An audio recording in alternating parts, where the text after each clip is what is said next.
자, 우리 같이 성경 봅니다. 성경 창세기 17장입니다. 창세기 17장 1절부터 8절까지 말씀입니다. 창세기 17장 1절부터 8절까지 말씀. 우리 같이 한 목소리로 읽습니다. 아브라함이 99세 때에 여호와께서 아브라함에게 나타나서 그에게 이르시되 나는 전능한 하나님이라. 너는 내 앞에서 행하여 완전하라. 내가 내 언약을 나와 너 사이에 두어 너를 크게 번성하게 하리라 하시니 아브라함이 엎드렸더니 하나님이 또 그에게 말씀하여 이르시되 보라, 내 언약이 너와 함께 있으니 너는 여러 민족의 아버지가 될지라. 이제 후로는 내 이름을 아브라함이라 하지 아니하고 아브라함이라 하리니 이는 내가 너를 여러 민족의 아버지가 되게 함이니라. 내가 너로 심히 번성하게 하리니 내가 내게서 민족들이 나게 하며 왕들이 내게로부터 나오리라. 내가 내 언약을 너와 너 및 내 대대 후손 사이에 세워서 영원한 언약을 삼고 너와 내 후손의 하나님이 되리라. 내가 너와 내 후손에게 내가 거류하는 이 땅 곧 가나안 온 땅을 주어 영원한 기업이 되게 하고 나는 그들의 하나님이 되리라. 아멘. 지난 2주간에 걸쳐서 우리는 창세기 16장을 살펴봤습니다. 하나님은 아브라함에게 분명하게 말씀하셨어요. 내 몸에서 날 자가 너의 상속자가 될 것이다.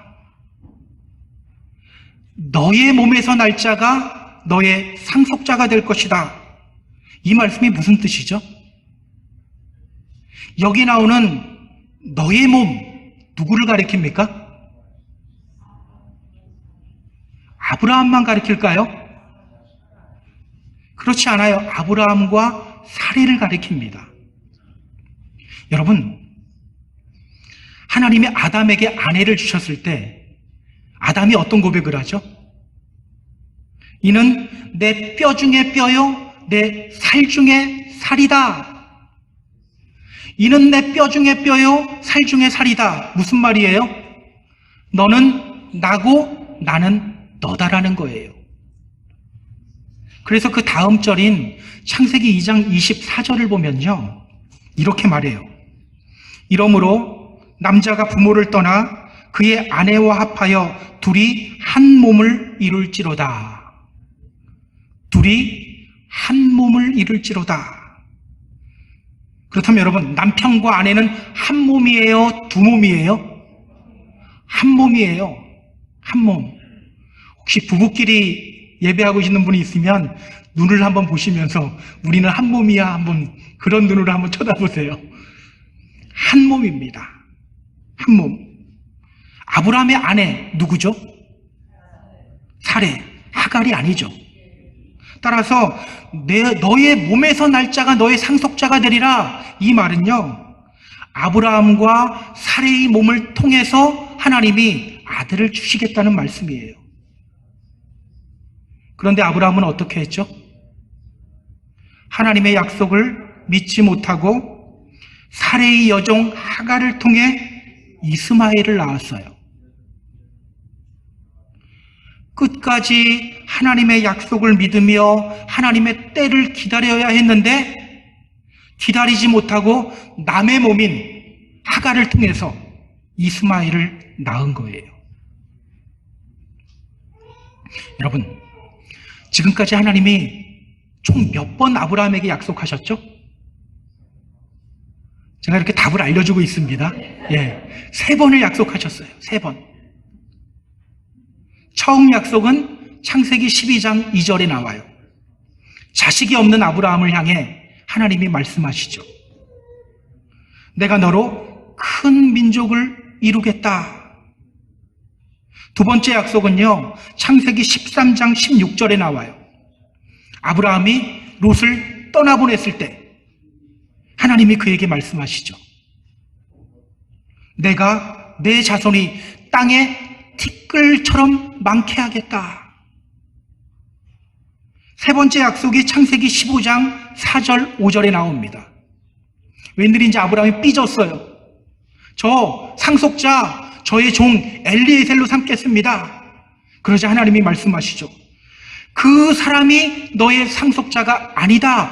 너의 몸에서 날 자가 너의 상속자가 될 것이다. 그리고 또 하늘의 별을 보여주시면서 말씀하셨어요. 저 하늘의 별을 봐봐. 한번 세봐. 너의 자손이 그 이와 같을 거야. 이렇게 하나님은요, 총 3번을 약속하셨어요. 여러분, 성경에서요, 3이라는 숫자는 굉장히 중요해요. 하나님의 임재를 나타내는 숫자이고요, 또한 완성을 의미하는 숫자이기도 해요. 3이라는 숫자가 굉장히 많이 나오잖아요. 그렇다면 여러분, 하나님이 3번이나 아브라함에게 약속하시고 말씀하셨다. 이게 무엇을 의미합니까? 하나님이 그만큼 확실하게 아브라함에게 말씀하셨다는 거예요. 하나님이 아브라함에게 할 만큼 했다는 거예요. 그럼에도 불구하고 아브라함은 약속을 믿지 못하고 그 약속을 어겨버렸어요. 오늘 본문은요, 그러한 아브라함에게 하나님이 다시 나타나셔서 말씀하시는 장면입니다. 오늘 이 장면을 통해서 성경이 우리에게 전하는 메시지가 뭘까? 우리 함께 살펴보도록 하겠습니다. 자, 우리 본문으로 들어갈게요. 오늘 본문 1절 보세요. 1절. 오늘 설교 내용이 거의 1절이 대부분일 거예요. 자, 1절 함께 읽습니다. 아브라함이 99세 때에 여호와께서 아브라함에게 나타나시니 그에게 이르시되 나는 전능한 하나님이라 너는 내 앞에서 행하여 완전하라. 아브라함이 99세 때에 여호와께서 아브라함에게 나타나서 그에게 이르시되 나는 전능한 하나님이라 너는 내 앞에서 행하여 완전하라. 오늘 여호와 하나님이 아브라함에게 나타나셔요. 자, 그런데 성경 보세요. 언제 하나님이 아브라함에게 나타나셨다고 말하죠? 99세. 오늘 성경은 말해요. 아브라함이 99세 때에 여호와 하나님께서 아브라함에게 나타나신 거예요. 여러분, 왜 성경은 이때 아브라함의 나이가 99세라는 것을 언급하고 있을까요? 왜 아브라함이 99세 때 하나님이 오셨다 이렇게 말하고 있을까요? 지금까지 성경은요, 아브라함의 나이에 대해서는 딱 3차례밖에 언급하지 않았어요. 먼저 그가 하란을 떠날 때 그의 나이가 몇 살이었는지를 언급하죠. 아브라함이 하란을 떠날 때 75세였더라. 그리고 쭉 나이에 대해서는 언급하지 않아요. 그 다음에 어디서 언급을 했죠? 오늘 본문 바로 전절입니다. 창세기 16장 16절 보세요. 성경은 이렇게 말합니다. 하갈이 아브라함에게 이스마엘을 낳았을 때 아브라함이 86세였더라. 그리고 오늘 본문에서 연결해서 아브라함의 나이를 또 언급하고 있는 거예요. 아브라함이 99세 때에 여호와께서 아브라함에게 나타나셨다. 그러니까 성경은요, 지금 2절 연속으로 아브라함의 나이를 언급하고 있어요. 뭔가 이유가 있겠죠. 그 이유가 뭘까? 하갈을 통해 이스마엘을 낳았을 때 나이가 86세였어요. 그리고 오늘 아브라함의 나이는 99세예요. 아브라함이 이스마엘을 낳은 지 몇 년이 지났죠? 13년이 지났습니다. 그럼 지금 이스마엘의 나이는 몇 살이에요? 여기서 한국식으로 14살 이러면 안 됩니다. 13살입니다. 13살. 그러니까 하나님이 아브라함에게 나타나신 때는요, 이스마엘이 13살 되던 해예요. 이것을 보여주기 위해서 성경은 지금 2절 연속으로 아브라함의 나이를 우리에게 보여주고 있는 겁니다. 여러분, 왜 하나님은 이때 아브라함에게 나타나셨을까요? 왜 이스마엘이 13살이 되었을 때 하나님이 아브라함에게 나타나신 걸까? 자, 이스마엘이 13살이 되었다는 것은요, 이제 이스마엘이 공식적으로 어른이 되었다는 거예요. 미국에서는 몇 살부터 성인으로 인정하죠? 18살부터 성인으로 인정하죠. 한국은 몇 살부터 성인으로 인정하죠? 19살부터 성인으로 인정합니다. 그런데 이스라엘 남자들은요, 13살이면 성인으로 인정받아요. 지금도 유대인들은요, 13살 생일 때 바르미츠바라고 불리는 종교의식을 행해요. 바르미츠바 혹시 들어보셨나요? 바르미츠바, 이게 일종의 성인식입니다. 성인식. 물론 우리가 볼 때는 13살이면 아직 어린아이 같은데 이들은 남자로 인정을 해요. 우리가 볼 때 이스마엘은 아직 13살짜리 어린아이지만 지금 아브라함이 볼 때는 이제 이스마엘이 다 컸다는 거예요. 자, 이때 아브라함의 상태가 어땠을까요? 이때 아브라함의 믿음 상태 어땠을까요? 이때 아브라함은요, 아주 심각한 믿음의 위기를 맞이하고 있습니다. 오늘 본문만 봐서는 잘 모르겠죠? 우리 창세기 17장 18절 한번 확인해 보세요. 창세기 17장 18절. 아브라함이 이에 하나님께 아뢰되 이스마엘이나 하나님 앞에 살기를 원하나이다. 아브라함에게 나타나신 하나님이 다시 말씀하셔요. 너의 아내 사레가 너에게 아들을 낳게 할 것이다. 여러분, 이 말을 들었을 때 아브라함이 어떻게 반응했어야 될까요? 하나님 감사합니다 했어야죠. 그렇게 오래 기다리겠는데 이제 주시는군요. 하나님 감사합니다. 아멘. 그래야죠. 이게 정상이에요. 자, 그런데 어떻게 반응합니까? 하나님, 이스마엘이나 하나님 복받게 해주세요. 시큰둥한 반응을 보여요. 이스마엘이나 그냥 하나님 복받게 해주세요. 지금 아브라함의 문제가 뭡니까? 지금 아브라함은요, 아들을 주시겠다는 하나님의 약속에 대한 기대가 없어요. 이제는 하나님이 아들 주시지 않아도 상관없어요. 그에게는 누가 있습니까? 이스마엘이 있는 거예요. 지금 그는 이렇게 생각하고 있어요. 이제는 하나님이 아들 주시지 않아도 괜찮아. 나에게는 이스마엘이 있어. 이제 이스마엘 공식적으로 이제 어른 되었어. 상속자로서의 명분 이제 다 갖췄어. 이제 이스마엘을 나의 상속자로 삼으면 되겠다. 지금 아브라함은요, 아주 심각한 믿음의 위기를 맞이하고 있어요. 우리도 이럴 때가 있죠. 우리의 구원을 위해 일하시는 하나님의 역사에 대한 기대감이 사라질 때가 있어요.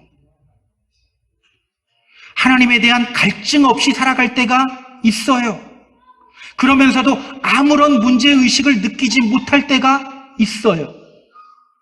지금 아브라함이 바로 그런 상태입니다. 바로 그때 하나님이 아브라함에게 오신 겁니다. 그렇다면 여러분, 오늘 하나님이 아브라함을 찾아오신 이유가 뭡니까? 아브라함이 저지르려고 하는 결정적인 실수를 막고 믿음의 위기로부터 그를 건져내기 위해서 오신 거예요. 아브라함이 저지르려고 하는 결정적인 실수를 막고 믿음의 위기로부터 그를 건져내기 위해서. 이제 큰아이에게 운전을 가르칠 때 일이에요. 이제 큰아이에게 운전시키고 저는 옆에 이렇게 앉아 있었습니다. 그런데 이제 저 앞에서 우회전을 해야 되는데 얘가 운전하는 걸 가만히 보니까 그냥 갈 것 같은 거예요. 제가 어떻게 했을까요? 그냥 내버려뒀어요. 왜 그냥 내버려뒀을까요? 아니나 다를까 실수하더라고요. 왜 그냥 실수하게 가만두었을까요? 그 실수해봐야 다음부터 정신 차릴 수 있게 되기 때문이에요.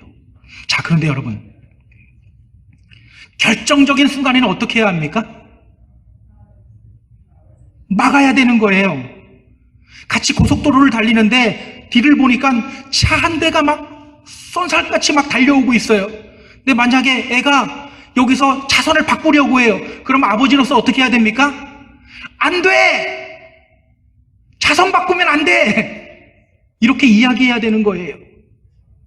오늘 하나님이 아브라함에게 오신 이유가 바로 이거예요. 지금 아브라함은요, 하나님의 약속에 대한 기대감이 이제 없어졌어요.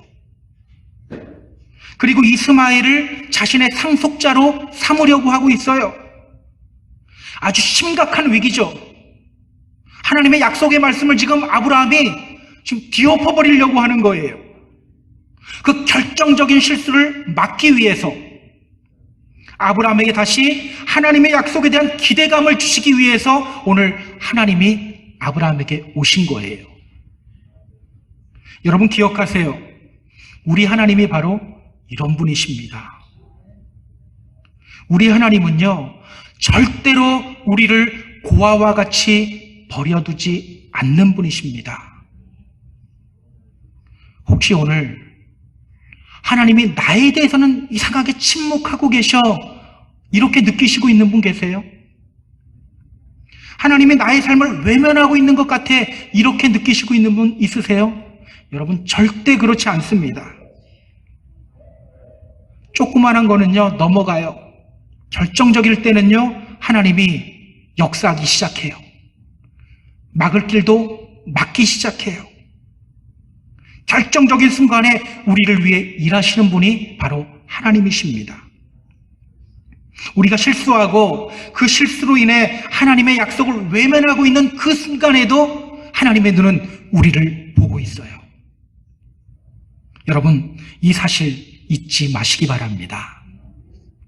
자, 그럼 우리 하나님이 아브라함에게 어떤 말씀을 하시는지 우리 같이 좀 확인해 볼까요? 자, 1절 다시 보세요. 오늘 하나님이 아브라함에게 말씀하십니다. 어떤 말씀을 하시죠? 나는 전능한 하나님이라. 너는 내 앞에서 행하여 완전하라. 나는 전능한 하나님이다. 너는 내 앞에서 행하여 완전하라. 오늘 하나님은요, 당신의 약속에 대한 기대감을 잃어버리고 이스마엘만 주구장창 바라보고 있는 이 아브라함을 향해 먼저 이렇게 말씀하셔요. 나는 전능한 하나님이다. 너는 내 앞에서 행하여 완전하라. 나는 전능한 하나님이다. 너는 내 앞에서 행하여 완전하라. 우리 먼저 이 말씀을 주목해야 합니다. 나는 전능한 하나님이다. 나는 전능한 하나님이다.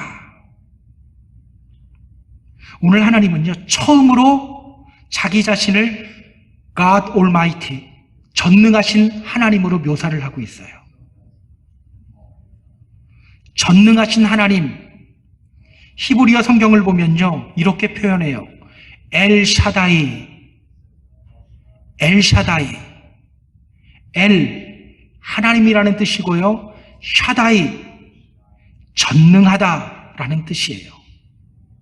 여러분 기억하세요. 우리 하나님은 전능하신 분이십니다. 마리아에게 임신 소식을 알린 천사 가브리엘이 마리아에게 이렇게 말하죠. 대저 하나님의 모든 말씀은 능하지 못하심이 없느니라. 우리 하나님은요, 못하는 것이 없는 분이세요. 모든 것에 능하신 분이세요.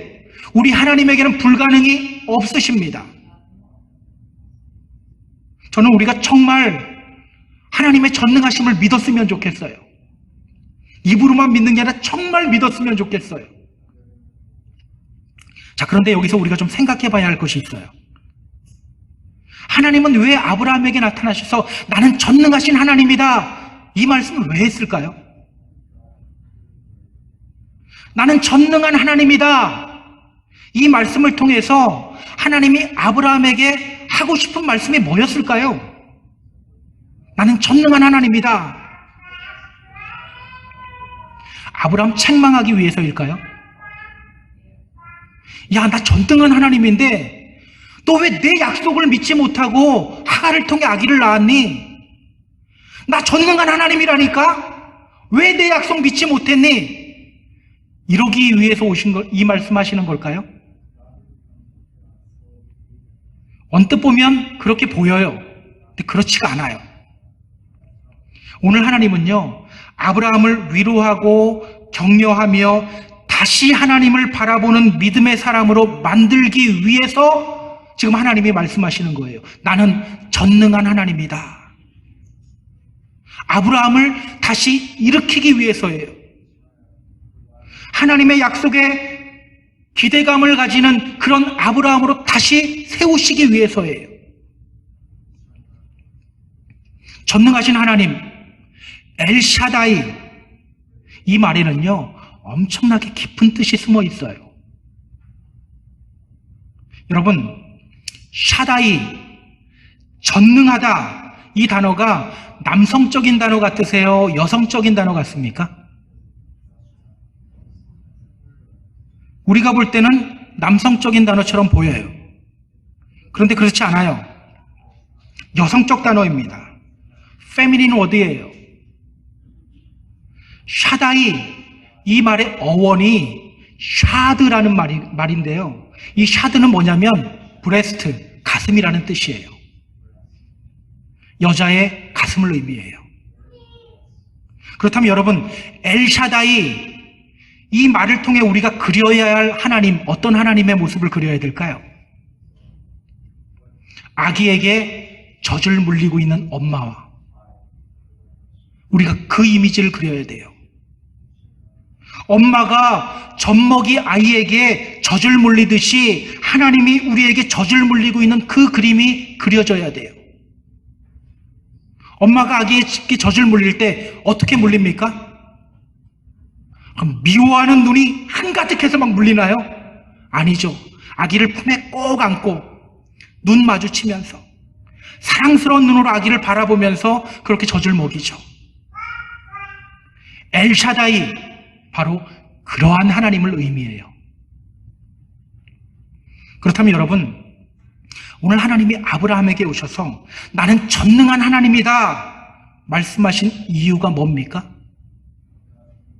지금 아브라함은요, 하나님의 약속에 대한 기대감을 잊어버리고 넘어져 있는 상태예요.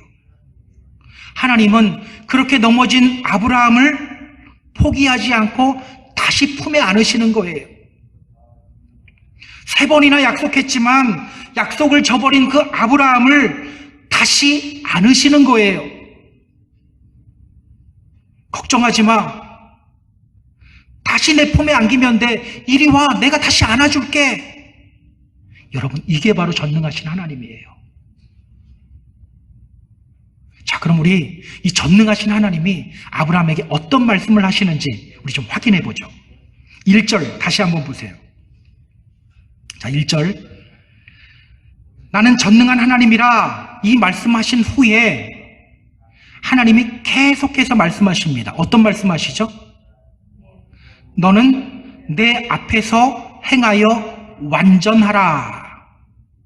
너는 내 앞에서 행하여 완전하라. 이 말이 무슨 뜻이죠? 너는 내 앞에서 행하여 완전하라. 또 똑바로 행동해. 이 뜻일까요? 여러분, 이 말씀이 여러분에게는 어떻게 들립니까? 만약 이 말씀이 여러분들 귀에 그래, 좀 더 하나님께 똑바로 행동하자, 그래, 조금 더 기도하자, 예배 빠지지 말고 조금 더 열심 내자, 조금 더 사랑하자, 이런 메시지로 들린다면 여러분 아멘 하시고 실천하세요. 그런데 그런 의미만 있는 게 아니에요. 엘샤다이, 전능하신 하나님, 어떤 전능함입니까? 어린 아기를 품는 엄마의 전능함이죠. 우리가 이걸 머릿속에 놓고 본문을 봐야 돼요. 그래야 정확하게 이 뜻을 알 수가 있어요. 너는 내 앞에서 행하여 완전하라. 여기는 두 가지 명령이 있죠. 첫째, 내 앞에서 행해라. 둘째, 너는 완전해라. 내 앞에서 행해라, 완전해라. 자, 내 앞에서 행하라. 어떤 명령일까요? 영어 성경이 이 부분을 되게 잘 번역했어요. 영어 성경을 보면요, walk라고 하는 단어를 사용해요. 걷다라고 사용해요. 히브리어 성경을 보면요, 여기 쓰인 단어가 할락이라는 단어거든요. 할락. 이 단어는 정확하게 walk, 걷다라는 뜻이에요. 내 앞에서 걸어라 라고 말씀하시는 거예요. 내 앞에서 걸어라. 여러분, 아기가 걸음을 시작하면 엄마는 무엇을 합니까?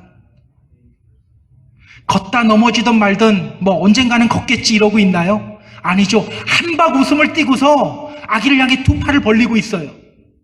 왜? 이리 오라는 건 아니죠. 이러고 있다가 아기가 넘어지면 어떻게 해요? 낚아채는 거예요. 혹시라도 아이가 걷다가 넘어지면 두 팔을 벌리고 있다가 낚아채는 거예요. 두 팔 벌리고 계속 응원하죠. 옳지, 잘 걷는다, 잘 걷는다. 그러다가 비틀거리면서 넘어지면 안아버리는 거예요. 그리고 다시 격려하며 이렇게 세워주죠. 이 과정을 통해 아기는 걸음을 배우는 거예요. 그렇다면 여러분, 내 앞에서 행해라, 내 앞에서 걸어가라, 무슨 의미입니까? 아기가 엄마를 보며 한 걸음 한 걸음 발걸음을 내디디며 걸어나가듯이 그렇게 하나님을 보며 걸어가라는 겁니다. 아기가 엄마를 보며, 엄마가 아기가 아니죠. 아기가 엄마를 보며 한 걸음 한 걸음 걸어나가듯이 그렇게 하나님 바라보며 걸어가라는 거예요. 그러니까 지금 하나님은요, 아브라함에게 이렇게 말씀하고 계시는 거예요. 너 지금 자포자기하며 넘어져 있지? 다시 일어나서 걸어. 내가 잡아줄게. 다시 일어나서 걸으면 돼. 걱정하지 말고 나 믿고 다시 걸어. 자, 그렇다면 여러분, 너는 완전하라. 이 명령은 어떤 명령일까요? 너는 완전하라. 타밈이라는 히브리어 단어인데요, 이 단어는 이런 뜻이에요. 이 부분은 한국말 성경이 굉장히 잘 번역했어요. 영어 성경을 보면 blameless라는 단어를 써요. 물론 blameless라는 뜻도 있습니다. 그런데 이 뜻이 더 강해요. perfect, 완전하라. 여러분, 너는 완전하라, 이 명령 딱 들으면 어떻게 들려요? 그래, 열심히 노력해서 죄 짓지 말고 살아야지. 그렇게 하나님 앞에 온전한 자가 돼야지. 보통 이렇게 들리죠. 근데 이런 뜻일까요? 그렇지 않아요. 우리 죄 안 지으려고 노력하잖아요. 혹시 아침에 일어나자마자 오늘 하루는 내가 또 얼마나 많은 죄를 지을까? 이러는 분 있습니까? 없죠. 죄 짓지 말아야지. 오늘 하루도 하나님께 온전해야지 노력하잖아요. 잘 되나요? 잘 됩니까? 왜 꼭 저만 안 되는 사람으로 만들려고 하십니까? 다 잘 안 되잖아요. 성경은요, 우리가 우리 스스로의 노력으로 온전하게 될 수 있다고 말하지 않아요. 너희들 조금만 더 노력하면 온전해질 수 있어. 화이팅! 화이팅! 성경은요, 우리에게 이렇게 하지 않아요. 오히려 히브리서 12장 2절은 말하죠. 믿음의 주요 또 온전하게 하시는 이인 예수를 바라보자. 온전하게 하시는 이인 예수를 바라보자. 누가 우리를 온전하게 한다고 해요? 주님이 우리를 온전하게 한다고 합니다. 기억하세요. 우리의 힘과 노력으로 온전해지는 것이 아니라 주님이 우리를 온전하게 합니다. 그렇다면 여러분, 너는 완전하라. 이 명령 어떤 명령이에요? 눈을 주님께 고정하고 다시 믿음의 길을 걸으면 된다는 거예요. 넘어진 자리에서 다시 주님 바라보며 일어나 걸으라는 말씀이에요. 다시 넘어지는 것 두려워하지 말고 걸으라는 말씀이에요. 그러면 누가 완전하게 해준다? 주님이 완전하게 만들어 주신다는 겁니다. 저는요, 설교를 준비하면서 이 말씀을 다시 한번 묵상하는데 너무너무 은혜가 되더라고요. 기억하세요. 우리 하나님은 늘 우리를 향해 두 팔을 벌리고 계십니다. 우리는 이 믿음의 길을 걸어가면서 넘어질 때가 있지만 완전히 넘어지지 않게 하나님이 늘 우리를 붙잡고 계셔요. 그리고 주님이 우리의 믿음의 완성을 이루십니다. 이것 깨달았을 때 다윗이 고백하잖아요. 다윗이 시편 37편 23절 24절에서 이렇게 고백합니다. 잘 들어보세요. 여호와께서 사람의 걸음을 정하시고 그의 길을 기뻐하시나니 그는 넘어지나 아주 엎드러지지 아니함은 여호와께서 그의 손으로 붙드심이로다. 그는 넘어지나 아주 엎드러지지 아니함은 여호와께서 그의 손으로 붙드심이로다. 여러분, 다윗이 얼마나 많이 넘어졌습니까? 얼마나 많은 죄를 지었어요? 그럼에도 불구하고 자신을 붙잡아 주시는 그 주님을 깨달은 거예요. 그 하나님을 알았기에 그는 회개하며 일어나서 다시 달려나갔던 거예요. 기억하세요. 우리 하나님은요, 우리의 연약함 다 알고 계셔요. 우리가 오래 기다리지 못한다는 것 하나님 벌써 다 알고 계셔요. 우리 믿음이 자주 흔들리는 것 다 아셔요.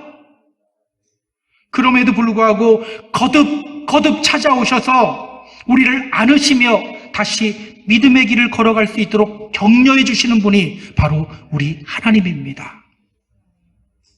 우리가 약해 있을 때, 우리의 생각과 계획까지도 모두 바닥으로 떨어져 내려앉았을 때, 더 이상 하나님 앞에 의인으로 설 수 없을 것 같은 그런 느낌이 들 때, 그 순간에도 하나님은 절대 우리를 포기하지 않습니다. 우리를 품으시며 우리를 믿음의 사람으로 만들어 가셔요. 그래서 여러분, 우리는 다른 사람의 구원에 대해서 함부로 말하면 안 돼요. 제가 목사다 보니까 꼭 이런 거 질문하는 사람들이 있어요. 저 사람 믿으면서 저렇게 하는데 구원 받았을까요? 저 뭐라고 대답할까요? 내가 그걸 어떻게 합니까? 그러죠. 제가 어떻게 알아요? 구원하시는 분은 하나님이신데. 어떤 분이 교회 열심히 나오다가 믿음을 포기했어요. 그 사람 보면서 교인들이 가장 많이 하는 말이 있죠. 무슨 말 합니까? 저 사람 하나님으로부터 선택받은 사람인 줄 알았는데 아니었나 봐. 사실 목사로서요, 저도 이런 말 하고 싶을 때 되게 많아요. 말씀을 전해도 말씀이 들어가지 않을 때 이런 말이 여기까지 막 올라올 때도 있어요. 그러나 여러분, 절대로 이런 말 하면 안 돼요. 왜? 그것은 인간을 포기하지 아니하시고 품어주시는 전능하신 하나님을 부정하는 행위이기 때문이에요. 우리는 그저 전능하신 하나님, 젖먹이 아기를 품는 그 하나님의 마음, 그 마음을 품고 다른 사람 위해 기도하면 되는 거예요. 하나님, 저 사람이 다시 전능하신 하나님 품으로 돌아오게 해주세요. 우리는 기도하면 되는 거예요. 오늘 전능하신 하나님, 우리를 품에 안으시는 그 하나님을 우리 머리와 가슴에 새기시는 저와 여러분 다 되기를 주님의 이름으로 소망합니다. 자, 우리 그럼 하나님이 아브라함을 어떻게 다시 일으켜 세워주시는지 같이 확인해 보겠습니다. 어떡하죠? 이제 2절 나가네요. 걱정하지 마세요. 시간 돼서 제대로 마칠 겁니다. 자, 2절 보세요. 2절 같이 읽습니다. 내가 내 언약을 나와 너 사이에 두어 너를 크게 번성하게 하리라 하시니. 자, 오늘 하나님은요, 약속을 어기고 이를 그르친 아브라함에게 다시 약속하셔요. 지금까지 3번이나 약속하셨는데 또 약속하셔요. 또 약속하시며 기회를 주셔요. 그리고 이제 아브라함의 이름을 바꿔주십니다. 자, 3절, 4절, 5절 보세요. 자, 3절, 4절, 5절 같이 읽습니다. 아브라함이 엎드렸더니 하나님이 또 그에게 말씀하여 이르시되 보라, 내 언약이 너와 함께 있으니 너는 여러 민족의 아버지가 될지라. 이제 후로는 내 이름을 아브라함이라 하지 아니하고 아브라함이라 하리니 이는 내가 너를 여러 민족의 아버지가 되게 함이니라. 자, 오늘 하나님은요, 아브라함 이름을 아브라함으로 바꿔주셔요. 아브라함 무슨 뜻이죠? 존귀한 아버지라는 뜻이에요. 그러한 아브라함을 아브라함으로 바꿔주셔요. 아브라함 무슨 뜻이죠? 성경에 나옵니다. 여러 민족의 아버지라는 뜻이에요. 여러 민족의 아버지. 여러분, 왜 하나님이 아브라함 이 이름을 아브라함으로 바꿔주셨을까요? 왜 아브라함을 아브라함, 왜 이름을 바꿔줬을까요? 구약시대에는요, 이 이름이 갖는 의미가 굉장히 컸어요. 그 사람의 성품과 운명을 나타냈어요. 예를 들어 볼게요. 창세기 35장에 가면요, 라헬이 베냐민을 낳다가 죽는 장면이 나와요. 이때 갓 태어난 아기를 보는 엄마의 심정이 어땠을까요?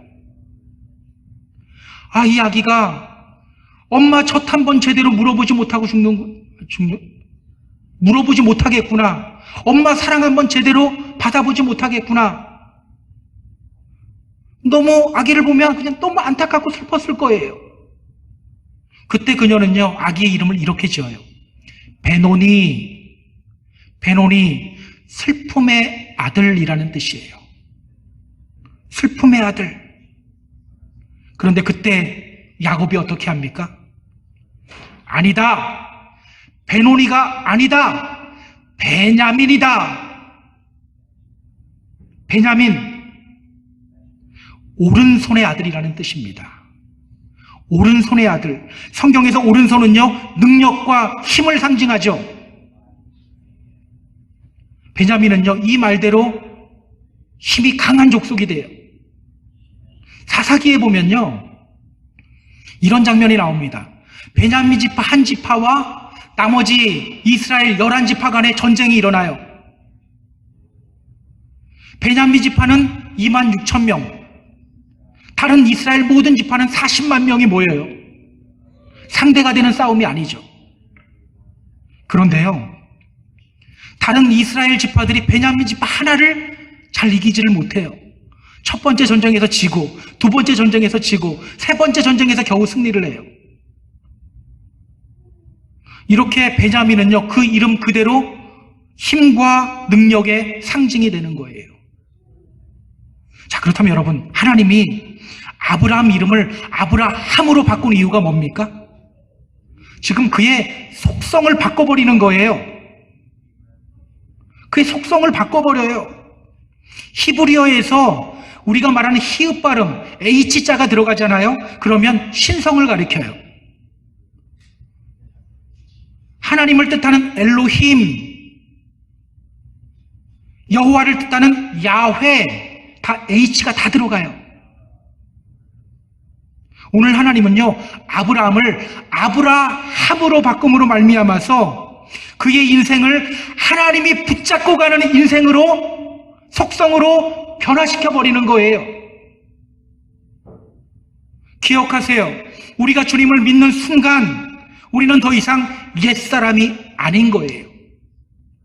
하나님이 붙잡고 가는 인생이 되는 거예요. 그러므로 누구든지 그리스도 안에 있으면 새로운 피조물이라, 이전 것은 지나갔으니 보라, 새 것이 되었다. 이전 것 지나갔나요? 지나갔다라고 지금 성경은 선포하고 있어요. 그렇다면 여러분, 하나님이 우리를 이미 바꾸셨어요. 새로운 피조물로 바꾸셨어요.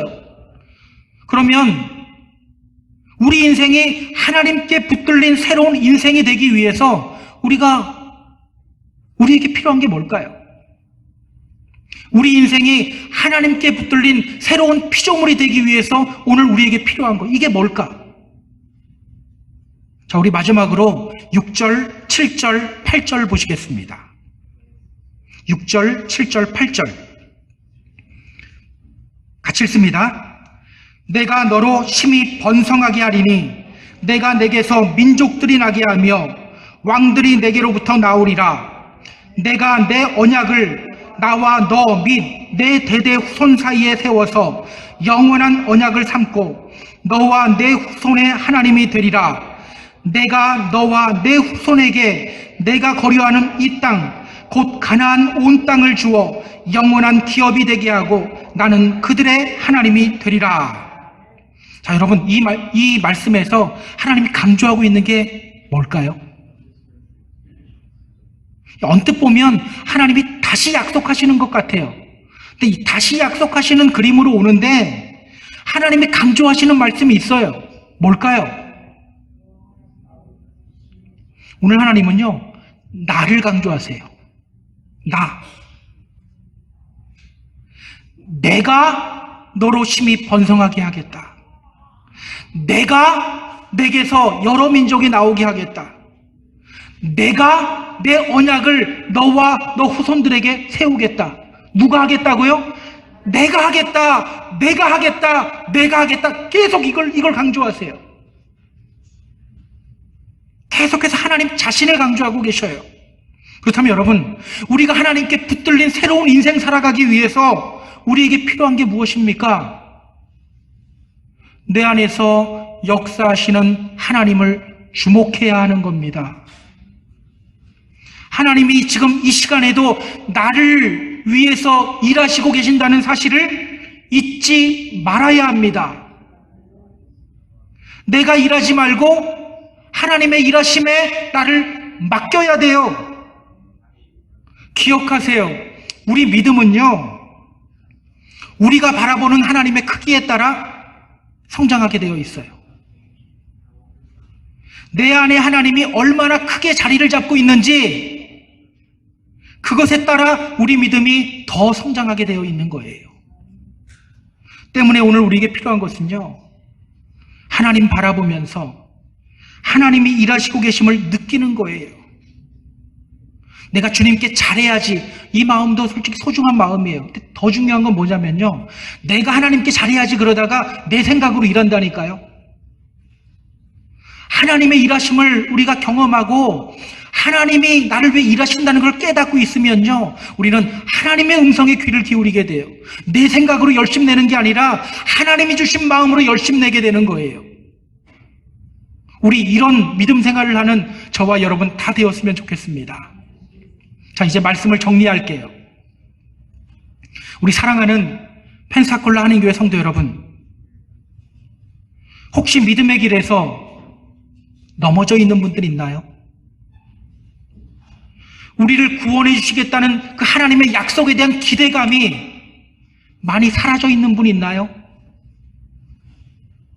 엘샤다이, 전능하신 하나님을 기억하시기 바랍니다. 젖먹이 아기를 품는 엄마의 마음으로 우리를 바라보시며 일으켜 세워주시고 우리를 인도하시는 주님을 다시 바라보시기 바랍니다. 그리고 우리를 향해 두 팔 벌리고 계시는 그 주님을 향해 한 걸음 한 걸음 걸어가시기 바랍니다. 하나님께 눈 고정하고 이 믿음의 길 걸어가시면 돼요. 너희 안에서 착한 일을 시작하신 이가 그리스도 예수의 날까지 이루실 줄을 우리는 확신하노라. 하나님이 우리의 믿음을 온전하게 하십니다.